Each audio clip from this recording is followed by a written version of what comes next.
2 அடுக்கு 24 மைனஸ் 1ஐ 7ஆல் வகுத்தால் கிடைக்கும் மீதியை காணன்னு கேட்குறாங்க. ஸோ சிம்பிளிஃபிகேஷன்ல இந்த மாடல் சம் கேட்டாங்களா, எப்படி குயிக்காக சால்வ் பண்ணுறது பார்க்கலாம். 2 அடுக்கு 24 மைனஸ் 1ஐ 7ஆல் வகுக்கும்போது கிடைக்கக்கூடிய மீதி என்னன்னு கேட்குறாங்க. ஸோ இங்கே என்ன இருக்குது, 2 பவர் 24, 2 பவரில் 24 இருக்குது. இந்த 24 3 இன்ட்டு 8 ரைட் பண்ணலாம். 3 8 24. ஸோ இதை மட்டும் எடுங்க. 2 கியூப் 8, 2 கியூப் 8 பவரில் 8 இருக்குது. இங்கே -1 வகுத்தல் 7. நெக்ஸ்ட் இந்த 8 7 + 1 ஹோல் பவரில் 8 இருக்குது. -1 வகுத்தல் 7.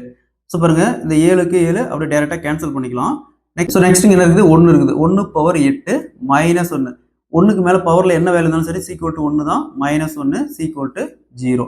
ஸோ அப்போ இந்த 2 24 டைம் பெருக்கி அதை வந்து 1 மைனஸ் பண்ணி 7ஆல் வகுக்கும்போது கிடைக்கக்கூடிய வேல்யூ பார்த்தோம்னா 0 தான் வரும். Option B is the correct answer. இதே மாதிரி இந்த சம் பாருங்க, 3 பவர் 18 மைனஸ் 1ஐ 26ஆல் வகுக்கும்போது கிடைக்கக்கூடிய மீதி என்ன கேட்குறாங்க. இதே மாதிரி தான் இந்த சம். இந்த சம்மை சால்வ் பண்ணிக்கிற ஆன்சரை கமெண்ட்ல போடுங்க.